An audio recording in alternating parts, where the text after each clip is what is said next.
Hey everyone, welcome back to another video, and this is going to be a video of my CGC comic haul that I obtained over the summer of 2017 between San Diego Comic-Con and some private submissions and private signings. They have finally all come back, and since summer just ended, I figured it's a perfect time to show all the new slabs I have for my collection. And all the slabs are the brand new slabs that CGC came out with last year or 2 years ago, I forget how long it's been now, but the only slab that's an old slab is one that I've had in my possession, and I'm just using it as a, I guess, to show off the set of comics I have now. So to begin, this is a Superman The Wedding Album #1 that was submitted and signed at San Diego Comic-Con with the help of my good friend at PlanetAwesomeCollectibles. His link will be at the bottom below. And this came back a 9.8, which I'm super happy with. And it was signed by Dan Jurgens, Joe Rubenstein, Louis Simonson, and Art Thibert. And here is the beautiful book with all these signatures. I do definitely plan to add a lot more of the creators on this book, and I hope George Perez has been recovering well and makes his way back to the West Coast in 2018, so I can definitely add him and possibly add a sketch as well.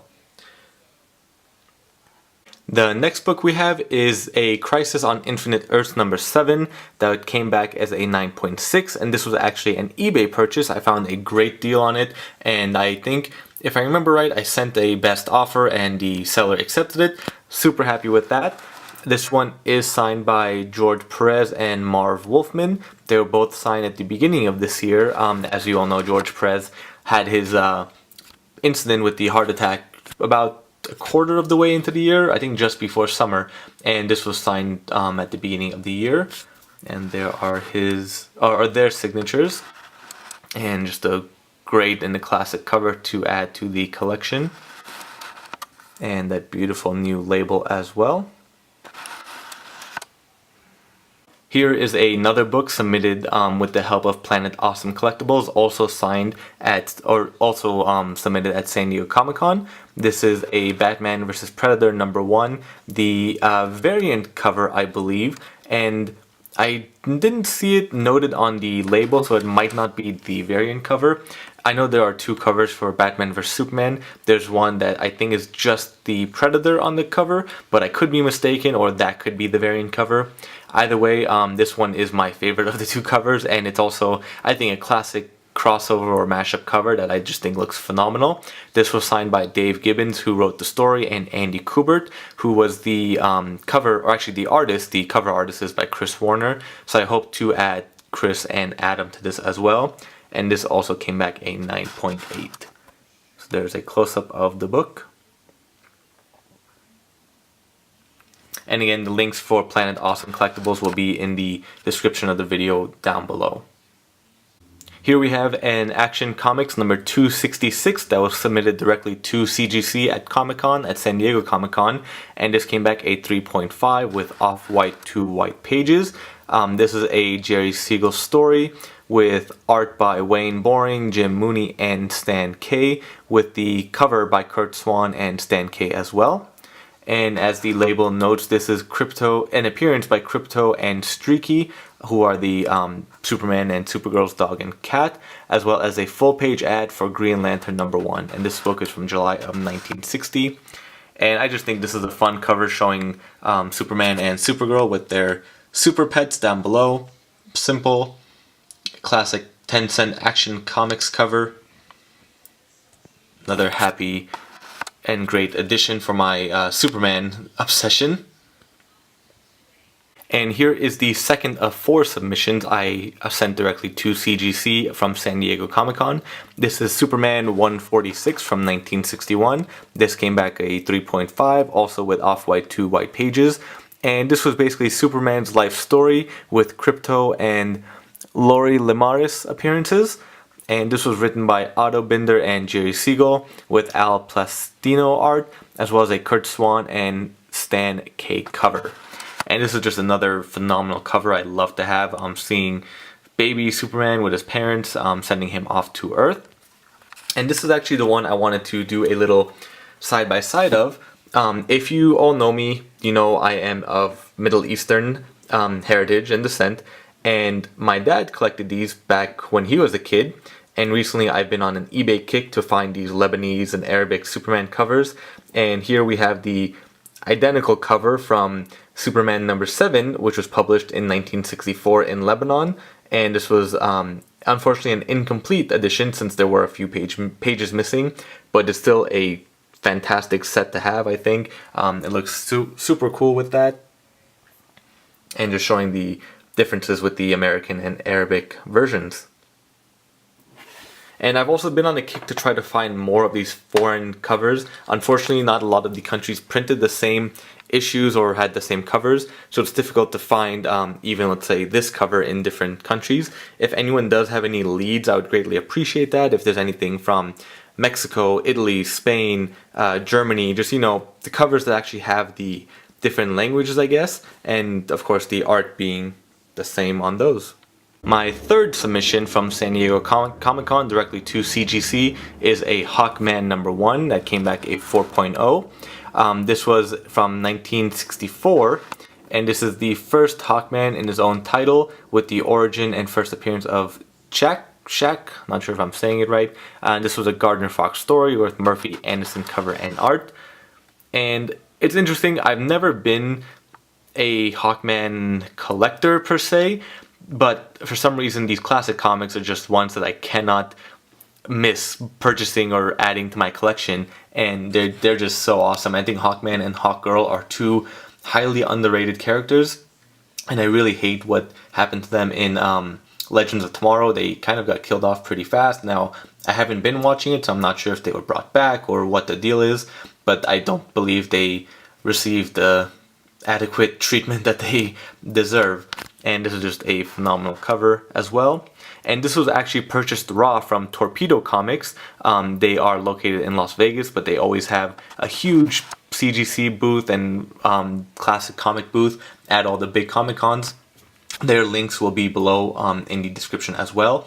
And they are very accurate in their grading. They usually put a estimate of what the grade will come out with on the backs of the boards, and this was a 4.0 and it came back a 4.0, so that was pretty well perceived. My fourth and final submission that was sent directly to CGC at San Diego Comic-Con is Hawkman number 3 from 1964. Again, this was a Gardner Fox story and Murphy Anderson cover and art, and again this was purchased raw from Torpedo Comics. And if my memory serves me right, I think they estimated this to be about a 7 and it came back 7.5, so even better than what they anticipated. And this is just a favorite, such a favorite cover of mine. I'm a huge animal and bird lover aside from comics and this sci-fi geekery, and seeing almost a ironic setting, you know, here we have Hawkman and Hawkgirl in a cage, and where was it? I saw something about the gilded cage. Oh, here we go, the glare wouldn't let me see it. So the birds in the gilded cage, that's pretty funny to see, and it's just a great cover to add to any DC or Hawkman fans collection. Here is one of 2 books that were submitted through Desert Wind Comics back in, or during WonderCon, I believe, at the beginning of this year. And this had originally been signed by Stan Lee and submitted through Anastasia's Collectibles, or now they also have the store name Excelsior Collectibles. And this came back a 3.0 signature series.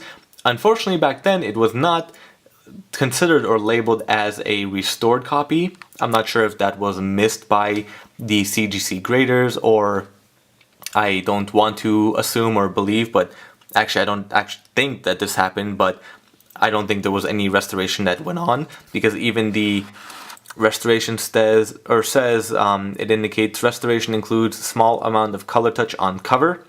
Now, unless I take, I guess the black light is how you can check if there was any color touch, but nonetheless, Desert Wind took it in. They took such a great care of my book, considering it was a 3.0 before, and being such a low-grade book, I was worried that it would drop some more, but it stayed the same, and they added John Romita on the Amazing Spider-Man number 40, The Origin of Green Goblin, another classic cover for Spider-Man fans, and I'm still incredibly happy, even though it came back restored. This is my first of 2 restored books, the other one being the other submission I had with Desert Wind, which I will show right now. And here is the other Amazing Spider-Man book that was submitted through Desert Wind. This was also a 4.5 signed by Stan Lee with Excelsior or Anastasia's Collectibles. And then later on, which was the beginning of this year, I added John Romita to it thanks to the help of Desert Wind Collectibles. This also came back a restored copy, the same indication that there was a small amount of color touch. And this was a Norman Osborn revealed as Green Goblin with the first John Romita Spider-Man in the title. Again, another phenomenal cover and a classic cover to have. I'm so happy to have Stan Lee and John Romita on it. These are the first books I have with John Romita, and nonetheless with both Stan Lee and John Romita.